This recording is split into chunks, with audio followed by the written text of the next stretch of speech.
高雄市是全台湾头一个针对电话卡管理规范订定自治条例城市，让店家会当伫电话卡做生意。不过，这条例公告一冬外，煞拢无店家申请通过，甚至有真侪人是根本唔知影这个条例。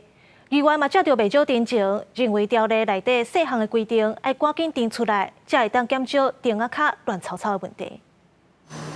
高雄市区常常有店家会将桌椅、椅等物件放伫电话卡，甚至违规摆搭。亲像这台车直接停伫电话卡，完全无空间让用路人行。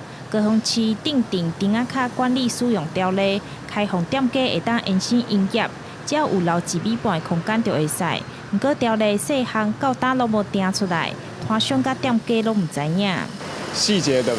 唔知啊，迄是我有去注意到，因为有这权利开注意到，安尼无通常是袂去注意到这样代志。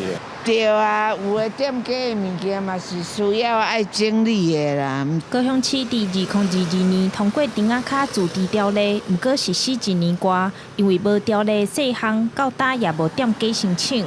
地方议员也接到真侪店家陈情，议员表示，因为即马电话卡摆搭也是会互人开罚单，甚至有店家愿意合法摆搭。 不过问过市府单位，因煞互相推卸。现在目前无一个案件过啦，是讲迄个单位的部分是高雄市的这个经发局来管理的，但是经发局呢对这个安怎管理即马煞无一个实行办法出来。针对骑楼商家延伸性独立摊位位于开放范围内。